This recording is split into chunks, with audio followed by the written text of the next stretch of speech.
Drunken Cock fans, this is Hickory, the Drunken Underwhelming from the Drunken Under Quarantine Show, welcoming you all to the Drunken Under Quarantine Show Season 4. Just a friendly reminder, this is an adult show. It contains adult content and heavy situations. Please be warned. If you're not an adult, now's your time to leave.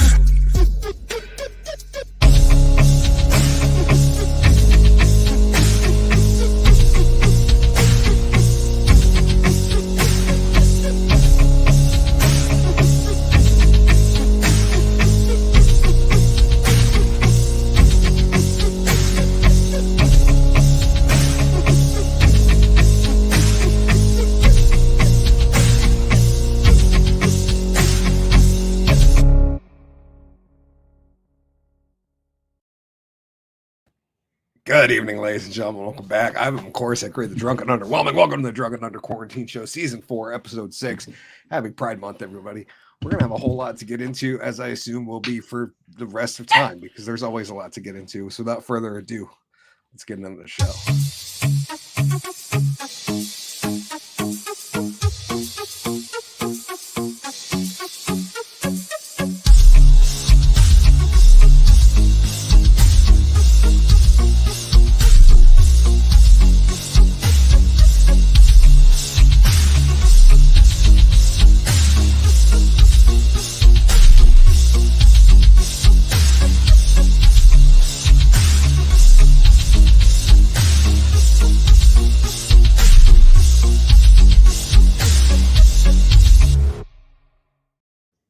Right, welcome back, everybody. Of course, I agree. The Drunken Underwhelming. Welcome to the Drunken Under Quarantine Show, Season 4, Episode 6. Pride Month, drug school, wildfire, and aliens are real. Apparently, a little smattering of what happened in the headlines this past week. But G-Dub's got some big news from this past week. He's got some big news for this coming week. So let's kick it on over to my man, my boy, my comrade, my buddy, Mr. G.W. Foley. See how he's been doing.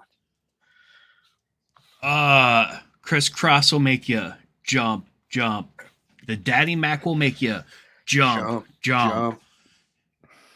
Mac Daddy will make you jump. Believe that. What is up, motherfuckers? It is Wednesday night, 8:03. Oh, I fucked up. It's 8:04 right now. Should have just did it. We're live on the YouTubes. Didn't get one from Rumble. Go figure.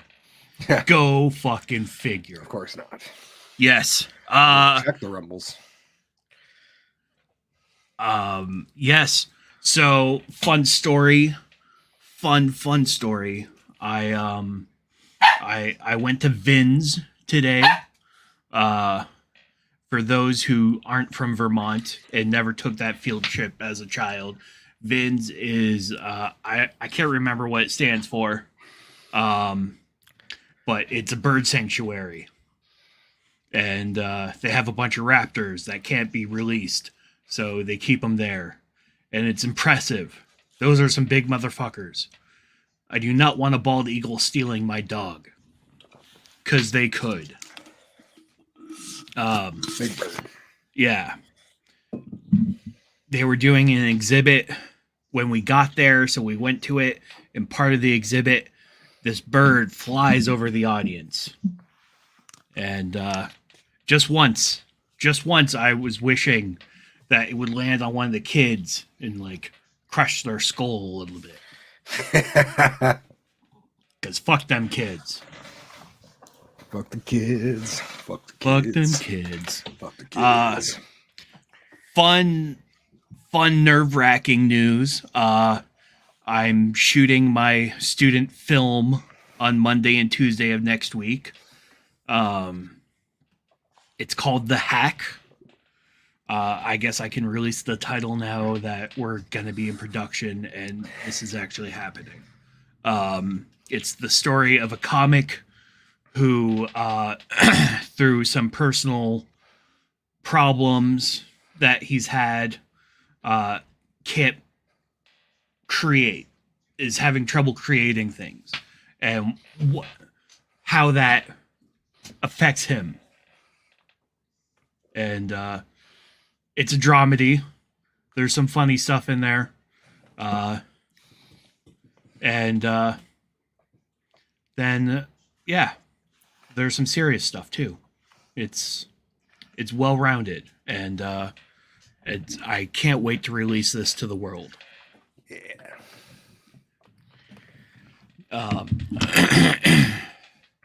MC Molasses is gonna have a song.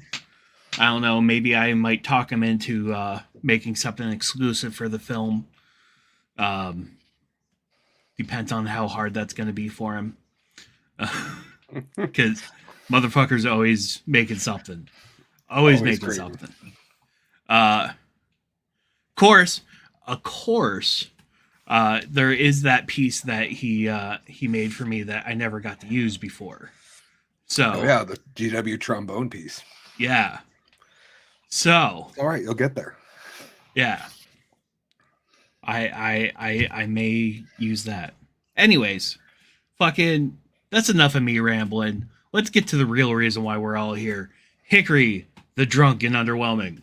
Yes, good evening, ladies and gentlemen. Welcome back. Thank you all for being here. I appreciate each and every person that comes out. Skimoro was in the comments saying, "What's up, Hickory and GW?" Me and my wife Judy tuned in for a bit. Judy, what is up, Judy? Nice to see you, Skimoro. By the way, Skimoro, Atmosphere okay. Reaction will be up Friday, I believe.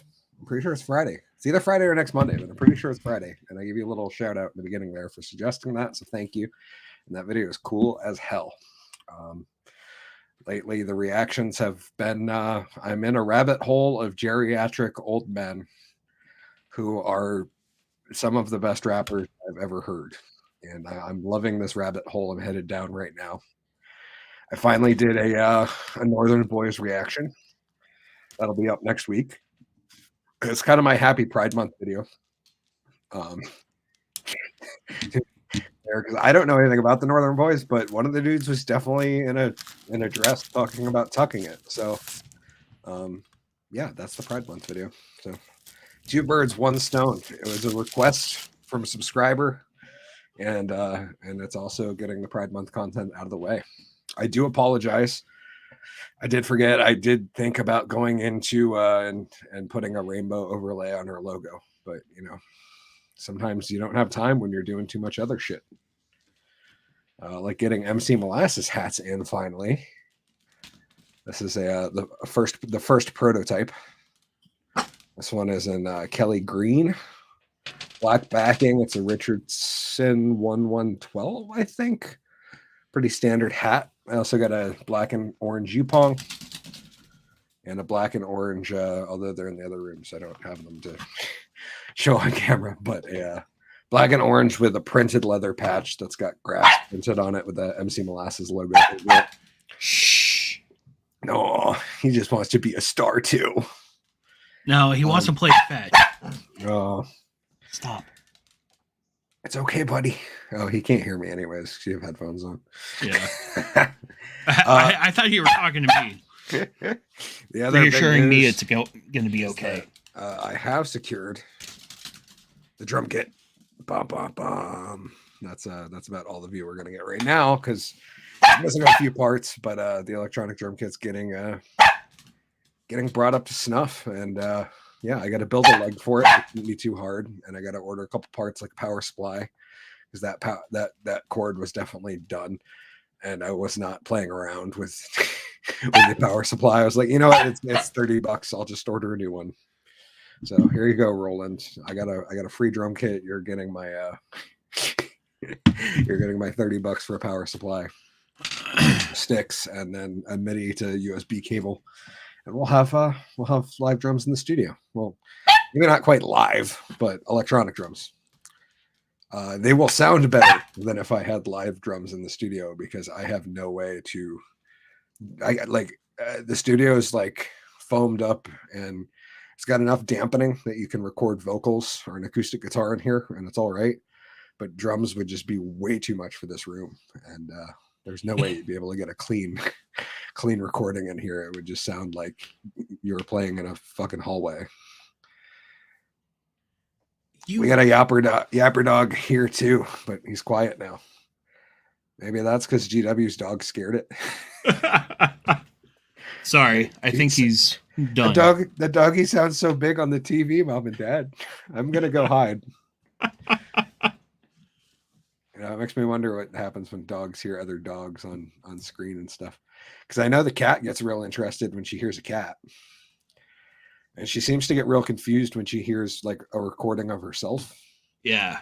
Because that was something I was playing around with recently. I was trying to get a good couple samples of my cat making meows and other noises. Trying to get a sample of a growl is what I really want. But I was like, that would be kind of cool. I'm sure at some point I'll write a song about dabs.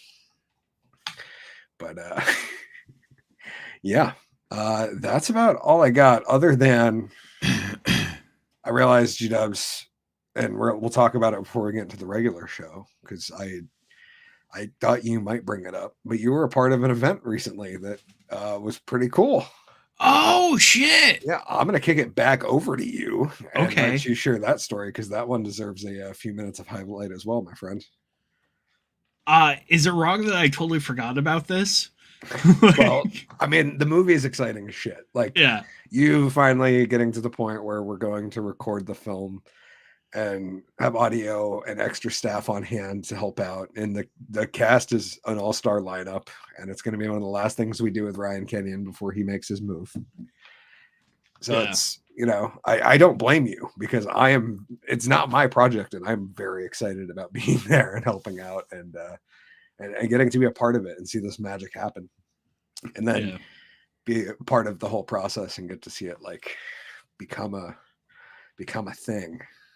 Like, I've recorded a couple things with you, but never a production, a fucking chunk of a project. You know what I mean? Yeah. Like, we've done some short stuff together, some fun stuff, a lot of great directing GW's done, where it's like, act like you're zoning out. Okay, I can do that. But yeah, I'm really excited to see this man put together a not full length, but a much longer. It's a short film. Yeah, much longer length film than we've worked on together in the past. So, not that I work much on these things at all. I show up and do what GW tells me to. Like, he's the genius here. That's not me. Anyways, he does. Last Saturday. Yes. Well, so do you want to do the intro, or because you're kind of it sounded.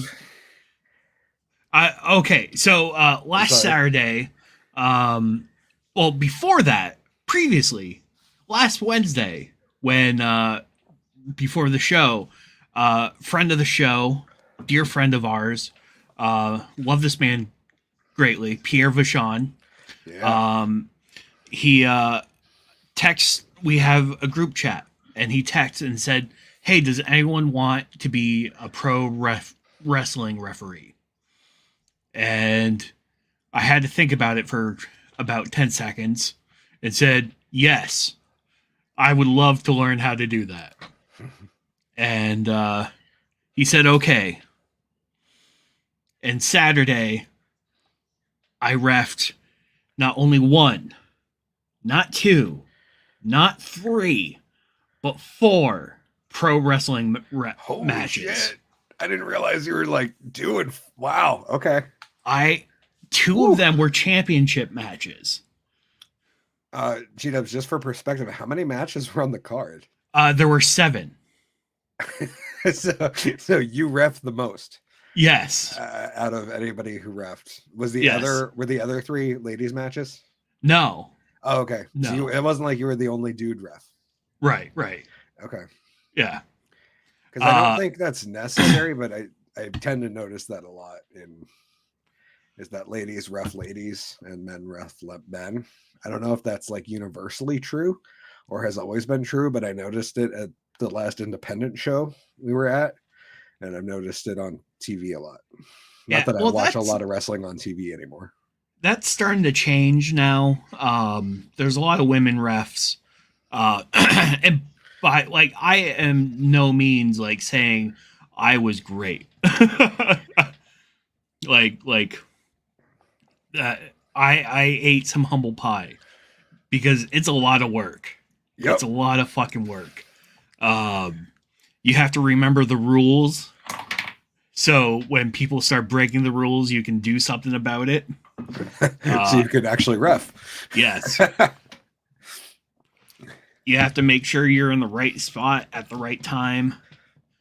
Yeah, so you don't get kicked in the face or slammed into, or like Yeah. I've seen a number of refs get be in a corner that was inconvenient and Yep. and getting slammed into. Yeah. And there's certain times where they need you in a storyline to be in a certain spot at a certain time, and you don't hear them call the match because they're talking quietly. Like you can hear them talking. Like I'm also like fucking deaf, so There's been a lot of concerts. yeah, lot of fucking hard rock, and so it like I couldn't quite hear them because it's like it's not a whisper, it's a soft talk. Yep. So when you're talking like this, people in the back row or in the front row can't hear you. And so yeah, it was something else, man. It was wild. Would I do it again? Probably not. Probably not.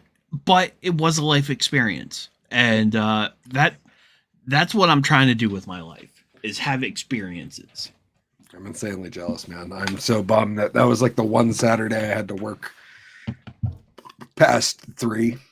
Like any other Saturday of the year, I could have gotten out an early and made it. It was like the one time someone had requested me to close so that because he could open because he was going away for the weekend type thing. It was like a, pitching in and helping the team at work. And then as soon as I saw that message, I was so stoked. Like, fuck yes, I don't care what the wife says. We're going. And then I was like, oh shit, I have to work until 7. That sucks. It's like there's no way I'm able to make it. So no, I'm glad you went. I'm glad you got to do it, man. That's always a real dream of mine is to be put through a table, but I guess the halfway version, safe as an old man like Hickory is now, would just be to reffing a match or even getting to go out and like play the role of the manager. Yeah. I've always wanted to do that too. I thought that would be really cool to just go out there and talk shit on the microphone and just have fun and rile the crowd up. And see the problem with that, because Pierre's talked about doing that in the past, of having me become a manager for them, and like spitballing like different ideas and different like gimmicks, and like using me as a manager. And the only problem that I have with it is sooner or later you're gonna have to eat some shit. Yep. and you're gonna have to take a bump. Skamara said I used to jam with the dude that had a Mesa Boogie triple rectifier guitar amp, could barely hear the drums when it was turned up. Yeah, it's actually Jakey Poo, one of my my co-producers, credit on some stuff, and the other founding member of Uncle Dad and the Family Secret, who, spoiler alert, there might be some stuff coming out next year. But yeah, he played with a triple rectifier, a Mesa Boogie 412 cab with a triple rectifier on top of it, and a Les Paul American Standard. And then I ran a Fender P-Bass Deluxe. It was the one with the P-Bass and the jazz bass pickup active, and I ran that to a Behringer 800 head with a Hartkey 410 and a Bassman 410 underneath it. And so I had an 810 stack. He had 412s on guitar, and yeah, we were not quiet. There's only one time I ever played with a drummer when we were doing tryouts where I ever oh, Jakey Poo for the win in the comments. You son of a bitch. Still got it for the reunion. Nice. That's like, what a wild, holy shit. What a wild moment where I was just happening to talk about that fine gentleman and he just happened to tune in for the show. That's dope. 800 head is good. Yeah, I miss those days of being really loud. I still have the head. No, I have the downgraded head. I have a 450 and the Hartke 410 cab still, just in case. You never know. And I still have my bass. But yeah, for the reunion, still got it for the reunion. Because who knows? There might be an Uncle Dad time. That's a thing that could happen. Now that certain things have been procured for the studio, yeah, there's a very good chance that there could be some upcoming Uncle Dad stuff. Maybe new and old. It might be nice to write some new stuff on some new pop punk, because a lot of the new stuff I'm writing is not. It's nice. It's pop and rap and a little bit of everything. I'm trying to work on like a country song kind of thing or two, because I don't know. I just like music in general. Anyways, that's about enough of that bullshit. Judah, you ready to get into the regular show? Let's fucking do it. Let's do it.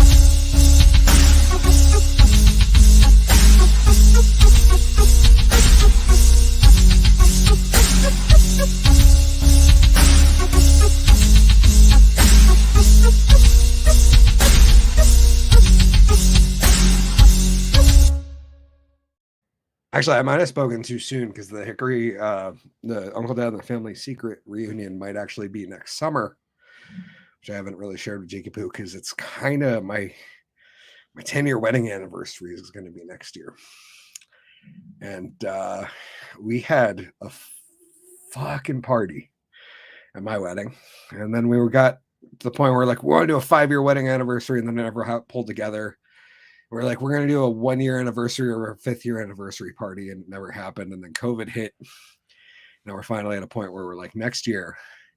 One of the things we did at my wedding that was really cool was we had an Uncle Dad reunion show. And so I had a DJ. I had a friend there DJing. And he was awesome. He was our MC for the night, and he announced all our stuff. And Vinny Ramirez, shout out to you, brother. That was awesome. But Uncle Dad did a reunion set for that. Jake said, I'm around. Well, that, and if Molasses ever pops off, you're gonna have to go on the road with him because he doesn't know how to do any of the shit behind the scenes. He's just a pretty face with a hat on. I don't get me wrong, the kid's got bars here and there, but he's certainly not the guy running the shit in the background because everybody needs a ghost producer like Hickory. So yeah, we're definitely gonna need you to come out and run some stuff. And yeah, very excited.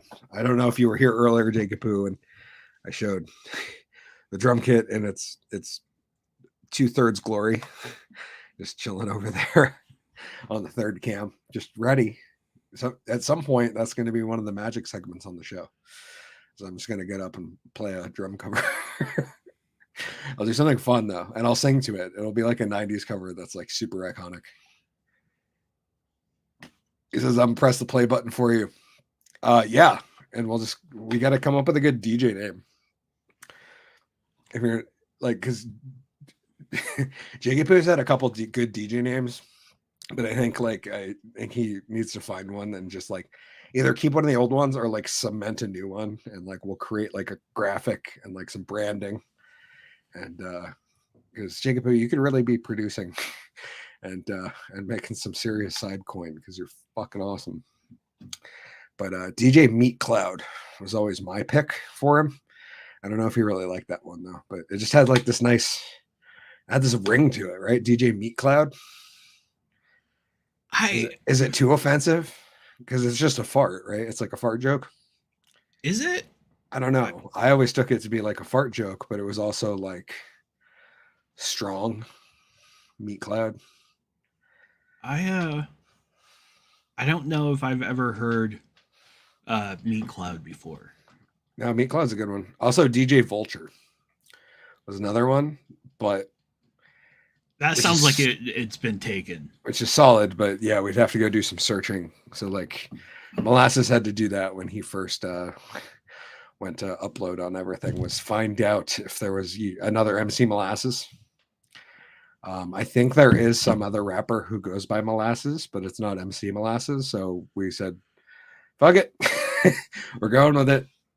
MC molasses has been a thing since like for over 15 years now. Like it's staying. And so no, there might someday be a rapper that's mad at molasses for being molasses, but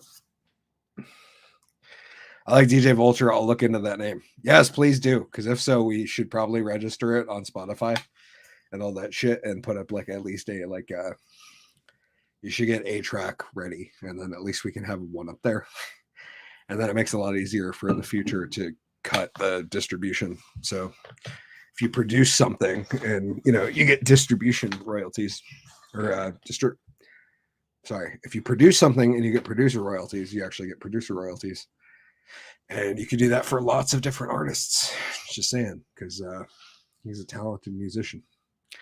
Anyways, we are live on Rumble, just to be clear. It's season 4, episode 6 on June 7th. Happy Pride Month, everybody. We're going to talk about that. We're going to talk about drug school wildfires and aliens are real, which I don't think I actually pulled that story up, which I kind of need to, because yeah, that was a big news story. So, this past week, I should probably have something pulled up about it.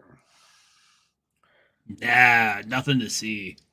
Anyways, but yeah, it's I do like DJ Vulture a lot, even if we spelled it a little different. But I think it's a cool. It leads to a cool like the logo idea is already in my head, and it's like a bird. It's like a vulture, right? G-Dub's trying to imagine the logo. Yeah. It's just it's white background and it's just black, and it's the silhouette of a vulture, and his talons are on the bar of a record player. Like so, he's like sitting like that's the bottom of the image is like the record player thing comes out, and the vulture's talons are sitting on that, and he's leaned over, and in his mouth is like a record that's warped. So, take Vulture. Yep.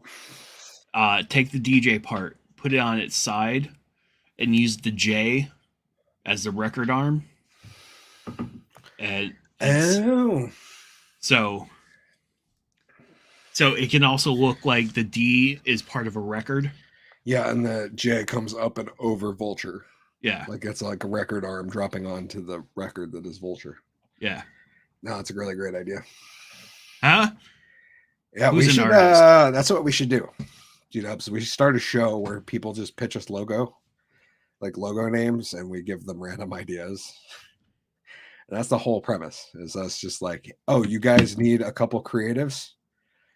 Jake Preto said, brilliant, GW. Yes. Yeah, I'll try to get to that next week. I'll fuck around with it in Photoshop for you. I'm proud every month, but not in the way they put it. I hear you. It's a weird. Pride's like a weird name for it, anyways. Because like you're not supposed to be proud of your immutable characteristics, right? Yeah. like you can be proud of your culture and your past, but like being proud of the things that are like being proud of your race, probably not a good idea. Being like you can respect the heritage, but I don't know. Maybe I've just been told that because I'm a white guy and it's different for everyone else. I don't know. I don't do fact checking. I'm just a drunk magician who talks about his feelings on the internet and does reactions and other stupid shit. It hangs out with me. Yeah. Yeah. Most importantly, hangs out with my buddy GW. And we have fun on the internet and talk shit about stuff. Like this next one. Let's get into it. How the drunk is this news? You learned that in drug school? Police find cocaine loaded gun on 2 elementary principals placed on administrative leave. I'm feeling like we're probably dealing with some of the best, most upstanding people in society right now, right, G-Dubs? Yes. Those, of course, being teachers. Police in Washington State said they found a man high on cocaine and a loaded gun at Redmont grocery store in April. Now 2 elementary school principals are on administrative leave because of the alleged incident. husband and wife are principals at 2 different schools in the North Shore School District, Kiro reported, which is kind of crazy, right? Yeah. That, like, 2 principals are married. It's like, it seems like a very, I don't know, it's weird. Like, I'm not opposed to, like, 2 principals being married. I'm just saying it's strange that, like, you would have 2 people at the top of their given field, right? Because the principal's pretty much the top in high school. Well, there's a superintendent. Okay. But still, like, that they both have the same position. I don't know. Yeah. I'm not saying there's anything like it's wrong not- with it. It's just a strange, like, it's a coincidence thing that's like, huh, that's out of the ordinary. Well, here's the thing with that. Like, don't think of it as a Vermonter, because your That's school, true. like your school's, Yeah, like, you would have had to driven an hour to get to the next principal's house in Vermont. Right. Yeah. right. Whereas as in a big populated area. No, you're totally right about that. That they Yeah. like their school districts could be 3 blocks from each other. I Yeah, forget that that's a thing other places because I grew up in, well, this beautiful place. OG principals. Police in Washington State say they found a man. Anyway, sorry. Or the husband and wife principals, 2 different schools. Michael Griffin is the head of Sunrise Elementary School. Megan Griffin is at Moorlands Elementary. So they're both principals of elementary schools, which is another interesting detail. Police said that during the April 30th incident, Michael Griffin was, quote, in a paranoid state, likely under the influence of cocaine. Responding officer said Griffin had, quote, dilated pupils and, quote, visible white powder on his lips and was making, quote, delusional statements. All things I like to do. They also alleged that he, quote, took his pistol to QFC chambered and unsecured in front of his sweatshirt pocket. To QFC? That's the school? What's QFC? Did I miss that in the article? The grocery store. It's not KFC, to be clear. That No. was like hold on. Redmond grocery store. I guess it could be the grocery store. I don't know. Yeah, Funny it's a part of it- supermarket chain. The funny part about this photo is these are not handgun bullets. Those are actually AR casings. just throwing that out there. Yeah, QFC is the supermarket. Oh, okay. Took his pistol to QFC chambered and unsecured in the front sweatshirt pocket. Okay. The police reported by Kiro said that Michael Griffin's eyes were darting around the parking lot and he had yelled at a stranger before his wife stepped in. Police said that Michael Griffin, quote, believed his wife was in danger, possibly being trafficked, unquote. And then he had 2 bags filled with valuables and documents that he tried to give to officers, which is also weird.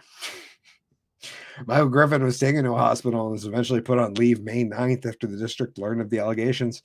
It wasn't until Tuesday that Megan Griffin was placed on leave. A message sent to the parents of Moorlands Elementary explaining her leave said that the district, quote, became aware of statements made by Principal Megan Griffith in a police report, unquote, but didn't explain what these statements were.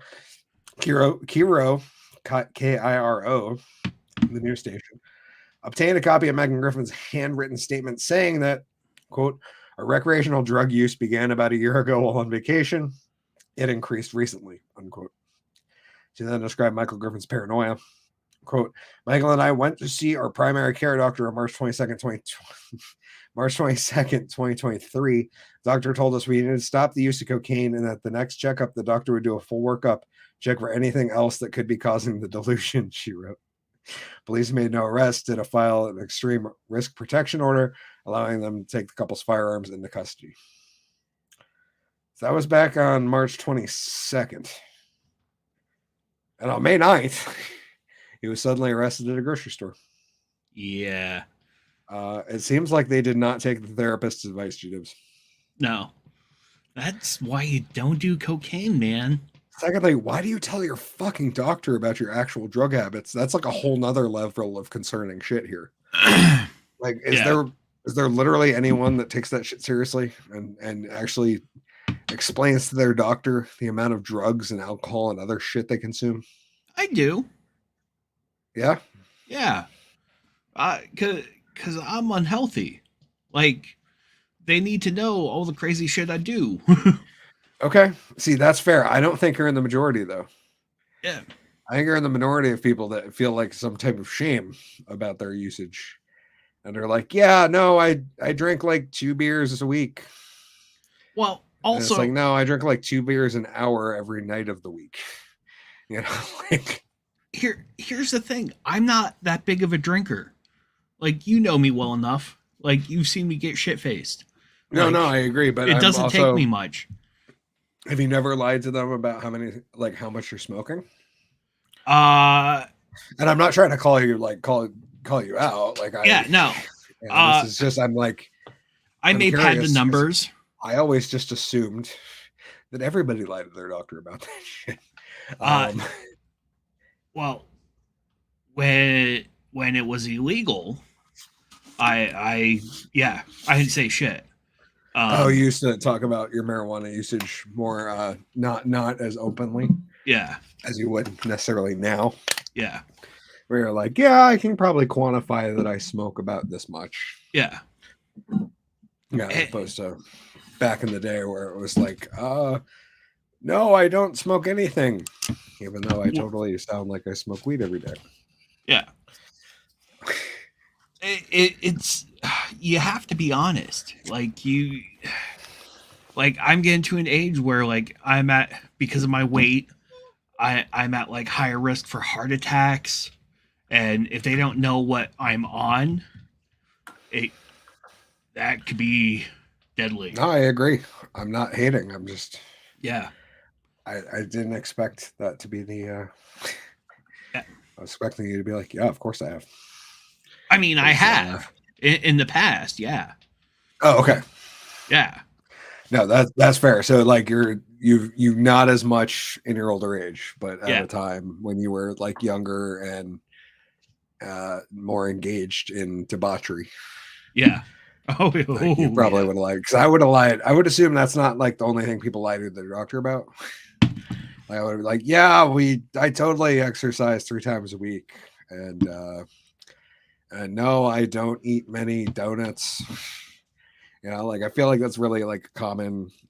And then of course like the like the layers of I don't know. Nobody I wants to don't admit to all the gross shit they do, I don't have especially fast food 4 meals a week. yeah. And to be honest, that's probably not the lightest or not the heaviest fast food consumption that doctor's seen. Yeah.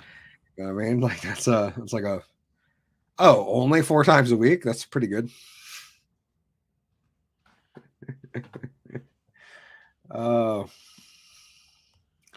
what a crazy time we live in.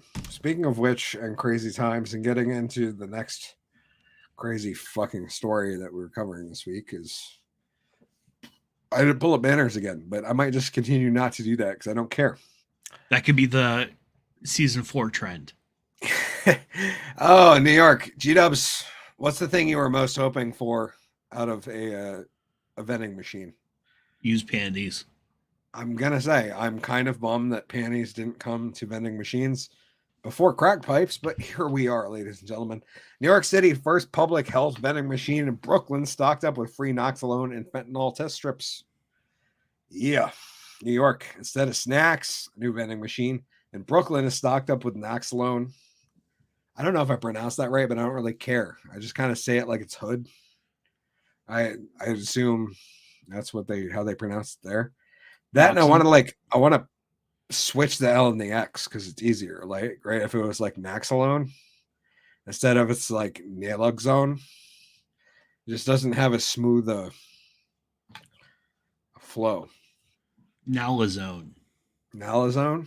That could totally be Nalazone. Yeah, I'm probably going to continue to call it Noxalone. Fair. Don't mind my ignorance. I'm fully aware of it and just don't quite frankly give a shit. New York, instead of snacks, a new vending machine in Brooklyn stocked with Nalazone and fentanyl test strips, the potentially life-saving products, as everything is marketed as life-saving now, right? Like that's the new trend is like, it's life-saving. We need to embrace it. Fentanyl life-saving products are available for free on the corner of Broadway and Decatur Avenue and Ocean Hill, where drug overdoses continue to be a problem. I wonder why. Health officials say they had to try to do something different. This is definitely that. I think they'll be surprised to find this a public health vending machine. I think that's a great thing. It'll start conversations, hopefully get people talking. Said Dr. Ashwin Basan, commissioner of the New York City Department of Health and Mental Hygiene. The vending machine at 1676 Broadway is the first of 4 that will be installed in neighborhoods in New York City's highest overdose rates. Users simply enter their zip code and select what they need. No charge. I think it's a good idea, said Rose Meredith of Ocean Hill. This costs money, and people right now in this neighborhood cannot afford anything. So how are they affording drugs? Like, I get it, but on the flip side, I'm like, you can't say they can't afford anything if they can afford drugs, because drugs are something. And I get that desperate people will do crazy shit for drugs. Yeah. I get it, but it's still like, well, you need something to smoke out of the crack pipe. It's not like having a crack pipe is the drug. The beautiful assistant said, what do you call a chicken who's staring at lettuce? G-Dubs, do you know? Bok choy. Oh, that would be a good one. Well done, sir. I don't know, beautiful assistant. Please do let us know. Elon Kwashi with the nonprofit service for the underserved said the products in those vending machines are crucial. His nonprofit is responsible for keeping the vending machine stocked. It'll have safe smoking kits, safe sniffing kits, safe injection kits, said Kwashi. It shouldn't be luck or privilege that gets you into services. It should be easily accessible to everyone we know and love, said Rebecca Lynn Walton with services for the underserved. Wait. It's apparently, G-Dubs, it's only luck or privilege that could get you into smoking crack safely, I guess. So I'm going to sound bleeding heart here. It's more of when rich people do cocaine, like the story that we just did. He's going to get help. Yeah. Right away. And probably get his job back when it's done, because let's face it, who cares? He might do something in the educational factor, but he's not a principal anymore. Like that's it for him. I love that my wife can't smell, but that totally makes sense. A chicken sees a salad. Sees. Like, I'm going to retype that so it makes sense.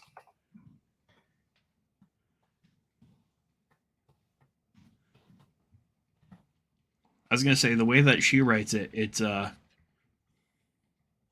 chicken sees a salad. Close. Yeah. What do you call a chicken who is staring at lettuce? A chicken sees a salad. That's pretty good. I'll take it. Now, not a bad dad joke. The setup for her line is, what's a chicken?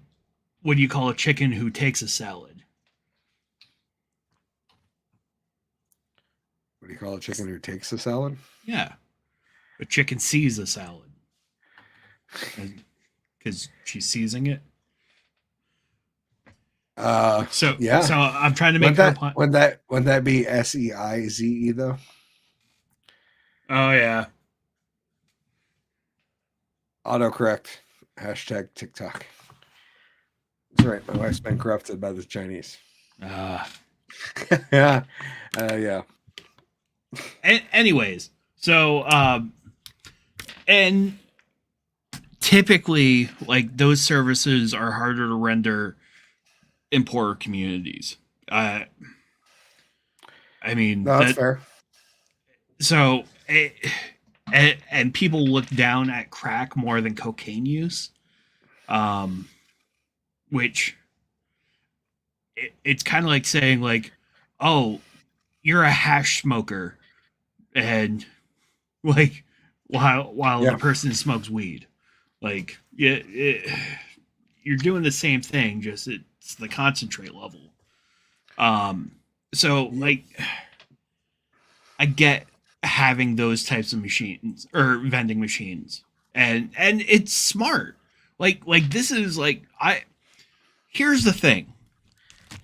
It's you got a minute? Are you good? Yeah, yeah. I can go on this.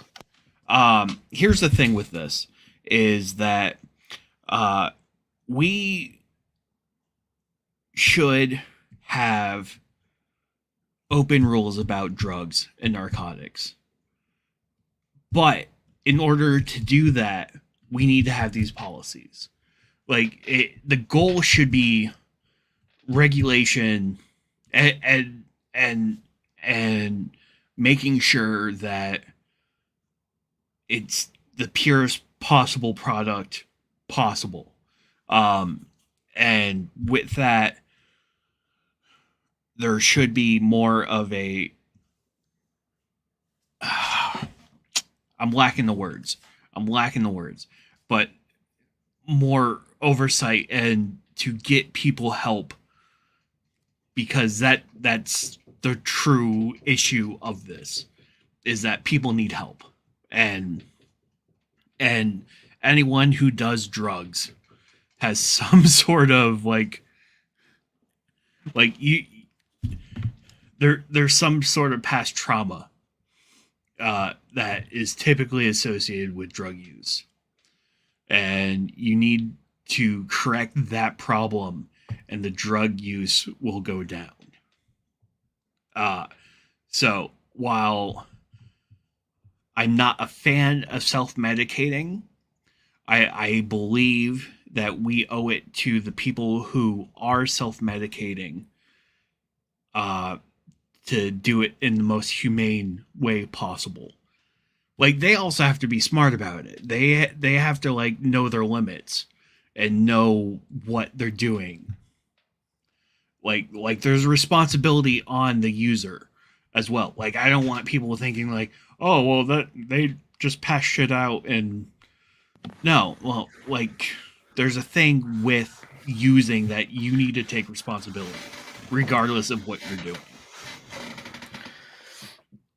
Fair. And a lot of people don't do that. They also had some callback. Some people were not receptive of the vending machine in Ocean Hill. Said it could attract crime. Nobody on the block needs the vending machines to bring people from the outside of the community to lure them over here for this machine. What about our children? Said Keisha Devon. I would say you live in New York City. Why you don't care about your children to begin with? Why? If you cared about your kids, you would have moved the hell out of that city where they're likely to get, I don't know. Marcy, what's up? Advocates said they hope that people seek long-term care after using the vending machines. When they're ready, they can scan a QR code on the vending machine to connect with a provider. Yeah. It kind of sounds like a dealer. Like when they say it like that, it's like QR the vending code. If you need a provider, like we got your crack pipe, you need a hookup, just scan this QR code. Like some drug dealer is going to pay people to just put different QR codes up on those machines, right? Like, because that's what I'd do if I was like a smart drug dealer in New York City. I'd like get a bunch of burners and connect them to accounts and have QR codes made for each one.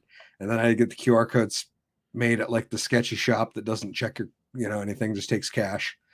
And then I'd pay somebody to run around the city and just throw little QR code stickers up on all these machines and be like, are you in need of help? And not the government kind? Hashtag sleazy P martini or something as your code to be like, I need the crack. I don't know. Saying capitalism will win. As it always does. And machines are part of Mayor Eric Adams' plan to reduce overdose deaths by 15% by 2020. Setting a lofty goal there, my friend. You just knock it out of the park, Eric Adams. The whole 15%. That's way to go. I just realized I didn't have those lines pulled up as I read them. We're the only country that just lets people die if they can't afford insurance.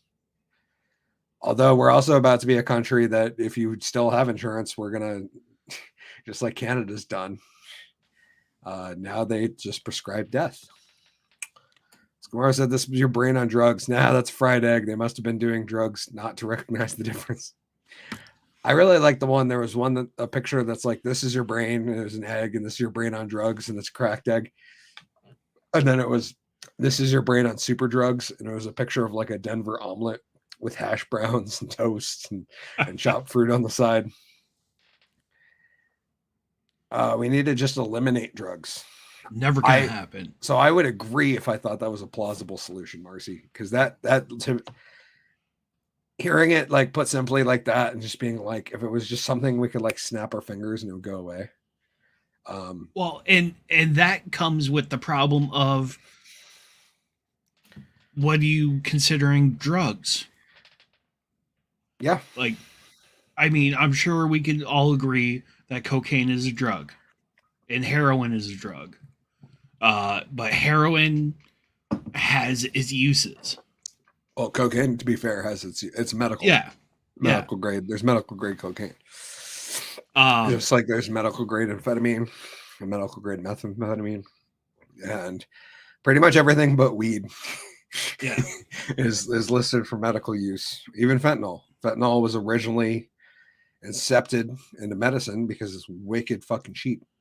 And so it was a lot cheaper to sedate or treat pain with fentanyl than it is any other substance. Yep. So therefore it just became really cheap. I think I'm a big picture. It's really a lack of hope. I think I'm in the big picture. It's really about a lack of hope. I agree, but making drugs illegal doesn't work, and we've proven that. Yes, Kamara's advisor would not agree. No, I think a complete decriminalization of them and getting a system set up where there's like testing available. Like if we treated it like cannabis, but without the taxes, I don't think we would have nearly as big a societal drain. I would think that most of the damage caused by drugs in this country is not necessarily what the drugs themselves do. It's that people are put into a situation where they get addicted. Yeah. And we could eliminate a lot of that by having these things legal and available, as in you'd buy them just like you would any other, because there's a lot of drugs that are not regulated, like caffeine. Yeah. Like I can easily walk into a gas station and for like $10 buy enough caffeine to kill myself. But that only happens with stupid teenagers who do TikTok challenges. That's not like a real thing that's like affecting the majority of the population. Same with cigarettes or alcohol. I'm not going to agree that those or cannabis or any medication is good for you. But people die from those drugs a lot less than they do the illegal ones. Part of that is because, well, now we're at a point where you can't tell. Like, that's a crazy thing to me. I keep hearing these stories, G-dubs, and I'm like, it's so much different than when I was a guy who was in the age bracket where I still was interested in trying drugs and doing drugs. Is that now, like any drug you buy on the street, no matter what it looks like, could be cut with fentanyl. Yeah. It's fucking terrifying. Yeah. And it's scary to me because I don't think that back when I was that age and trying different things that I wasn't smart enough to, like, if that was a thing now, I don't think I would have been smart enough to like realize how fucking scary that is. So that right there, that person that you're talking about is the reason why they should have these vending machines. I agree with the fentanyl test strips for sure. Yeah. I just think it's funny that we've got a vending machine for safe injection kits. Yeah. Given they've been free forever now. You know what I mean? Like needles are free for the most part. Like you can go to almost any pharmacy and pick them up for free, I think. At least in Vermont. How about if you bring them in, we should bring them. I'm not entirely sure. We went there. My brother ate that super hot chip. Nearly had to call 911. Yeah, I mean, that could be considered a drug technically. That amount of capsaicin at one time could totally give somebody a heart attack. Skimaro said high fructose corn syrup could be a drug. Yeah, I wouldn't disagree. I would say that even just sugar itself is like mildly, we're not meant to take in that amount of pure refined sugar at one time. Like it's especially there's a really interesting book called Salt, Sugar, Fat that talks about the food industry basically realizing that if with salt, sugar, and fat, you can take these three things and combine them in such a way that instead of like getting three hits, they multiply in each other, and it's like you get like 8 or 9 hits. And that's why, I mean, food addiction's a real fucking thing in this place too. Like it's not just drugs, but food can be a drug. Let's be honest. Music is a drug. Because really, the point of good music is to make you feel something. He ate that chip on the TikTok challenge. I know what you're talking about. I have a cupboard full of them. I buy one every year and don't do it. So I have like the past 4 years of the hot chip challenge stored away in the cabinet because I always grab a few. And I usually give one to a friend and then pussy out and never do it. So I just set them in the cabinet. And I see. I'm good. Like I like spicy food, but like I don't want my fucking asshole burning afterwards. Like I want flavor. I want like a little bit of spice is nice, but love is my drug. Well, Skimaro said they gave my dad fentanyl patches when he went on hospice. I didn't use them on him. He lived 5 years past that. That's crazy. That was the first time I actually heard about fentanyl. Was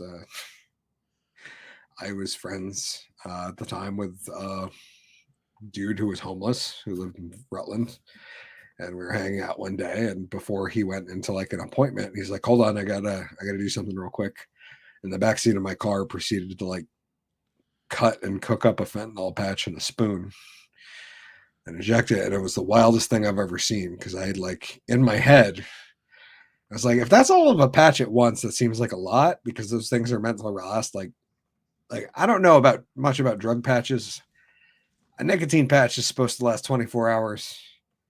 That's like a shitload more nicotine than you take at once. yeah. Right? One would think that if it's supposed to last for 24 hours, like it's a substantial more amount of the drug than is like good for one use. And no, dude did that all at once. And for like 20 seconds was a little like, it took like 20 seconds after he shot to come up. And then there was like 30 seconds where he seemed like he was kind of high. And I was like, okay, he might not be going in for whatever he's got to do. He's probably going to fall asleep in the back of my car and I'm going to have to go somewhere and like hang out until he comes to. And now after about 30 seconds, he just like opened his eyes back up and he's like, okay, I'll see you in a few minutes. And walked in and acted like nothing ever happened. Yep. And that shit's terrifying. That somebody's like that used to such a crazy amount of drug. Yeah. Skimaro said fentanyl patches 72 hours sometimes. Yeah, dude. And this was like back in like 2000. I don't know, fucking 2012. No, before then. 2008, maybe. I don't know. 2010. Somewhere there. But like looking back on it, I was like, that was the first time I ever heard of fentanyl. He was like, oh, it's a fentanyl patch. And I was like, what's that? And he's like, oh, it's a long-term pain treatment patch thing. It's like, oh, okay, so you're going to slap it on? He's like, no, I'm going to cook it up. Okay, dude, you do you. I'm not here to judge. I like some weird shit too. That was way more weird than I was anticipating. We didn't get far. So I'll cover like 2 more quick topics before we get in the after show. The second half of this one is the update from dailymail.co. Plenty more where that came from.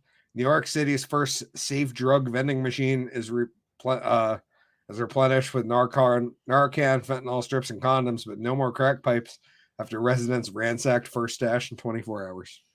Oh, I didn't pull it up. There you go. Yeah, 24 hours is all it take. The machine's contents are free for residents who punch in the right zip codes. They offer safe smoking kits with pipes, lip balm, and mouthpieces. Unveiled yesterday, all of the crack pipes have been taken by Tuesday morning. The whole part about Narcan in there that angers me is that, like, my buddy was telling me that he went to a festival, and at the festival they were handing out free Narcan for people. Yeah. I'm like, I don't hate that. I'm not upset that, like, we have easy access to Narcan and we can save lives of people who make shitty decisions.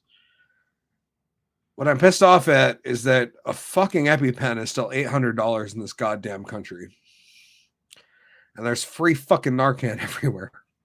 Like, this does, like, shouldn't we care about the people who might die from getting stung by a bee before we care about, like, I'm not trying to be cold.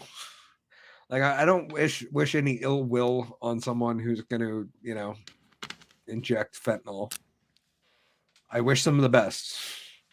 But it upsets me that an EpiPen costs that much and it's hard to obtain, and I need a prescription, and it doesn't just get handed out to me at a festival when I show up for one after paying for a ticket price. But Narcan, that's free. What the fuck? I get the argument. I do. I'm not trying to be like hyperbolic on it. Like, it's honestly infuriating. Like, especially because originally they were the same fucking delivery system. Like, now it's a little different because we have Narcan that's like inhalable. Right. And that's different because it made it a lot cheaper, right? Like, it drove the cost down to where now we can just hand it out. Fair. And EpiPen is still specialized.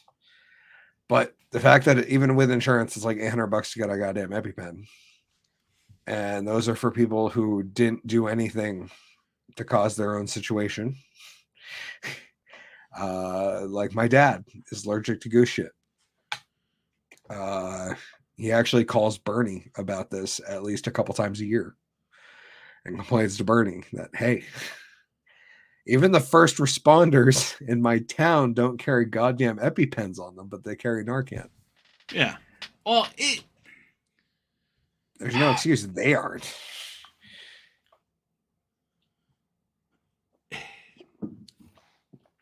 And I'm not saying that we shouldn't have Narcan. You know what I mean? Yeah. I'm saying that, like, in the grand scheme of things, that on the list of fucking priorities here, and Dobby said it is fucking perfectly. We're cattywampus. The priorities have not been set straight.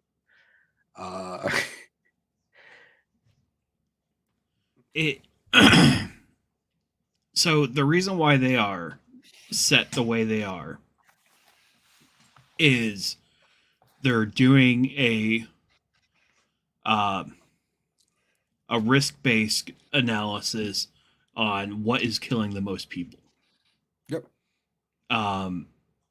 So if we had more motherfuckers allergic to bees or other shit, it would be higher on the list. But yeah, Marcy, Eppies are for people who are allergic to anything, basically. Yeah. Like, I should be carrying an EpiPen around. Like, my dad almost died like a handful of years ago because he had no idea of his allergy until it finally, like, caught up to him one day and he almost died. Yeah. And then it was like, oh shit. They thought he was allergic to a combination of the medications he was on. And that turned out not to be the case at all. It was actually geese poop and geese. And they would poop on the road, and my mom and dad would go for walks on the road, and there would be geese. And yeah, no, luckily we realized, and now he's safe. And to be honest, I almost shot a goose 3 weeks ago because it wouldn't get off my dad's yard. But, you know, if I got to, I got to kill a goose for my dad's safety, whatever.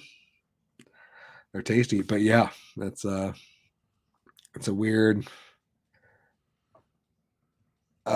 Holy shit. Skimaro said, gave my dad scopolamine, also the zombie drug. That's fucking crazy, my friend. Scopolamine's scary. What happened to your dad? Said Marcy. We're backwards in America. I won't disagree. He died in 2014, but I never gave him the recommended meds. He wasn't in pain either. Skimaro also said the paramedics should have all the tools at their disposal. I agree. Marcy said, probably suicide's the biggest killer now. Holy shit. I mean, it's a big chunk, dude. It's even a big chunk of the gun violence numbers that we're fed all the time. It's a very large number. And it's going to get worse. Like, Canada's got, like, doctor prescribed suicide now. And Delaware and a couple other states are working on rolling it out. Wild turkeys, the crap all over my driveway. And turkeys are assholes. They're one of the few animals I don't have any moral qualms about taking out of existence. See, I'm like that with turkeys and chickens. And crabs. Yeah. Like, I watched a video earlier of on YouTube of a crab processing machine. And not a single time I was like, oh my God, this is awful that these crabs are getting killed and processed like this. I was like, this is genius. I wish I had been the guy who developed this machine, because he's probably never going to work another day in his life. He came up with one really, really amazing design. That was all he needed, my friends. He sold a couple hundred of them, and nobody will ever need to replace them. And he's probably retired. Anyways, G-Dubs, you got anything you want to say before we get out of the show? I ain't got shit. Okay, well, we're going to get on over to the Drunken Under Quarantine after show, where we say the no words and some unpopular opinions, kind of like we do during this show. But I don't know. I guess I pretend it's special. And our group chat with the comics is blowing up, and I just saw your name in there.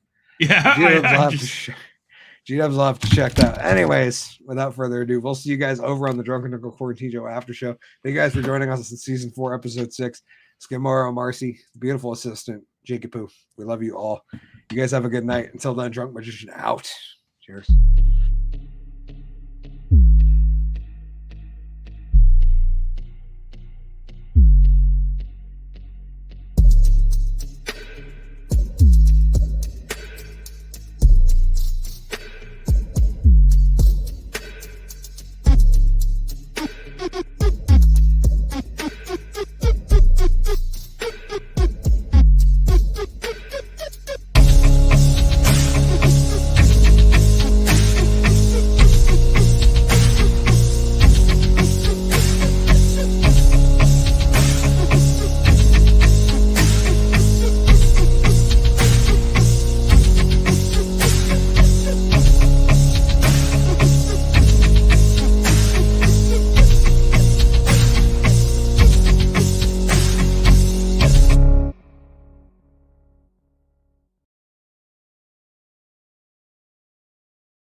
Gabba gabba hey, Drunken Cock fans. This is Hickory, the Drunken Underwhelming of the Drunken Under Quarantine show.